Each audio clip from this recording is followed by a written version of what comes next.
Bueno, continuamos con el curso. Anteriormente habíamos hablado de algoritmos.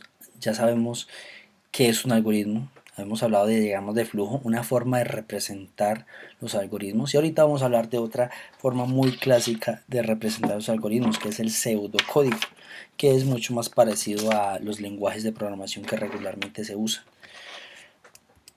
Entonces, ¿qué es el pseudocódigo?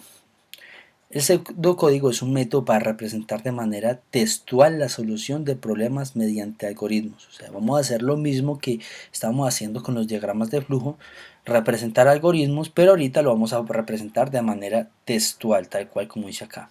Utiliza un lenguaje no formal para describir la secuencia de acciones que se deben de ejecutar, donde las instrucciones se escriben casi de manera personal. Entonces, aquí lenguaje no formal. ¿Qué quiere decir?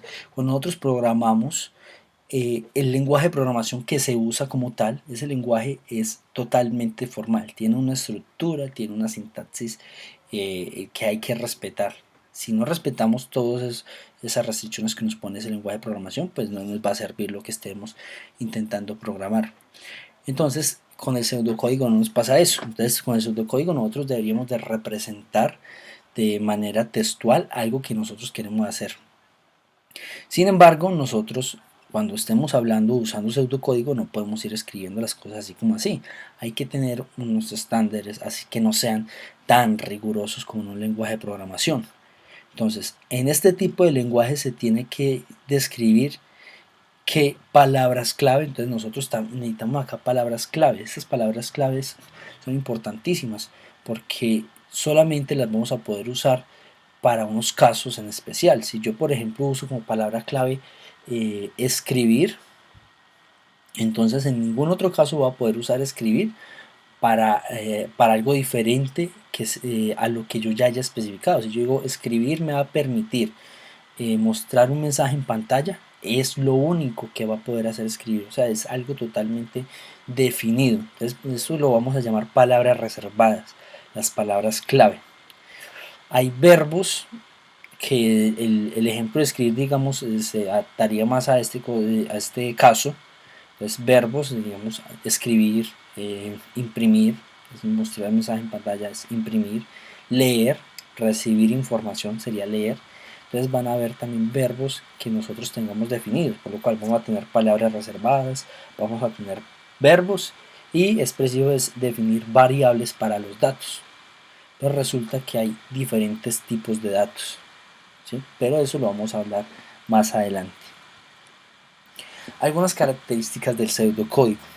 Emplear palabras normales en un idioma de un idioma, por ejemplo. Entonces, se manejan palabras como inicio, leer, escribir, regularmente simplemente es una palabra. Calcular, fin, ¿sí? No existe un vocabulario obligatorio, aunque por el uso frecuente y la comunidad se han establecido estándares. Pero lo que yo les decía, no tenemos que escribir tal cual como lo especifica una sintaxis de un lenguaje de programación particular, pero sí hay que respetar algunos estándares y algunas sintaxis. Las instrucciones deben de ser escritas con precisión, sin ambigüedades, y eso es para cualquier cosa que se eh, ten, cualquier cosa que tenga que ver con un algoritmo. No requiere la rigurosidad de un lenguaje de programación. Un algoritmo representado en pseudocódigo puede convertirse con facilidad en el código de cualquier lenguaje de programación. Anteriormente también decíamos, un algoritmo representado con un diagrama de flujo puede convertirse con facilidad en el código de cualquier lenguaje de programación. Y lo mismo con el pseudocódigo, o sea que con los dos podemos representar un algoritmo de una forma totalmente genérica, sin tenernos que ponernos a pensar en en un algoritmo, en un lenguaje de programación específico. Entonces, palabras reservadas que nosotros vamos a usar durante el curso. Entonces aquí vamos a hablar de algunas palabras reservadas. Vamos a usar la palabra algoritmo, fin algoritmo. Todas estas las vamos a ver más adelante.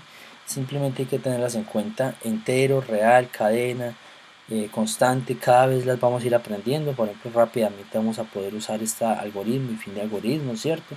Cuando veamos los tipos de datos, vamos a hablar de estos. pero pues es para que tengamos en cuenta que hay palabras reservadas y estas no se pueden usar en la construcción de algoritmos con base a pseudocódigo. Estas palabras hay que respetarlas, hay que dejarlas ahí quietas porque tienen un uso específico. ¿Cuál es la estructura de un algoritmo usando pseudocódigo? Entonces, el algoritmo debe iniciar con la palabra algoritmo, ¿sí? Entonces, palabra reservada que indica que el algoritmo va a iniciar. Seguido a la palabra algoritmo, sigue nombre de algoritmo, el nombre que se le asigna al algoritmo. Después, entonces, ¿qué se haría en este? Lo que generalmente pasa es que se leen algunos datos, los datos que se quieren procesar, después se procesan estos datos y después se imprimen los resultados. ¿Por qué pongo esta rayita así? Resulta que en muchos lenguajes de programación esta es una forma de representar comentarios. ¿Y qué es un comentario?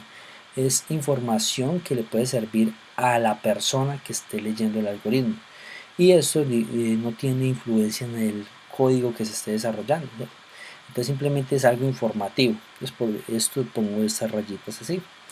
Por ejemplo, en Java se puede comentar así, pero variando el lenguaje de programación se va a tener que comentar de diferentes formas.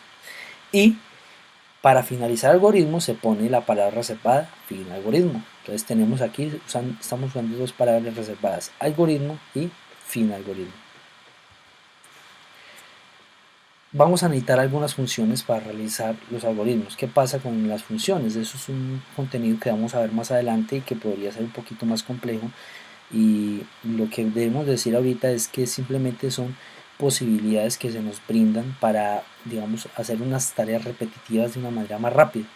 Si necesitamos muchas veces leer un texto, entonces vamos a tener una función que me permite leer ese texto sin yo tenerme que ir a, digamos, trabajar, a desarrollar un algoritmo especial para que se pueda leer ese texto. Entonces estas posibilidades ya existen, simplemente las vamos a usar. Entonces el algoritmo en algunos casos necesita resolver algunos problemas repetitivos, por lo cual existen verbos que van a ser funciones disponibles, verbos que permiten resolverlos. Por ahora solo se usarán dos funciones predefinidas que son leer y imprimir. Entonces leer, ¿para qué nos va a servir leer? Para leer información que queremos nosotros meterle al algoritmo. Y si nosotros representamos en pseudocódigo, pues sería de esta forma y permite leer las variables que entran en el algoritmo. Y si estuviéramos hablando de diagramas de flujo, pues este sería nuestro símbolo de leer, ¿sí? Entonces, donde yo ponga esto en un pseudocódigo, pues también debo poner esto si fuera un diagrama de flujo. Hacen lo mismo. Imprimir texto, lo mismo. Imprimir texto, entonces diagrama de flujo para imprimir lo que representa es esto y en pseudocódigo lo que representa es esto. ¿Y para qué sirve?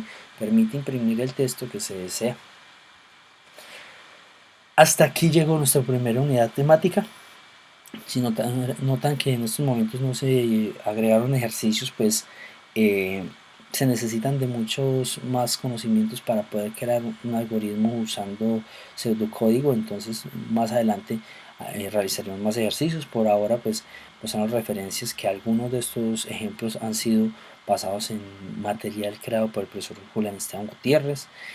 Muchos de los textos los usamos de el libro Metodología de la Programación tercera edición, algo también hemos sacado de Informática 2 y del curso de programación Java 2 hemos sacado por allá un ejemplito. Entonces en esto nos hemos basado para este núcleo temático. Muchas gracias.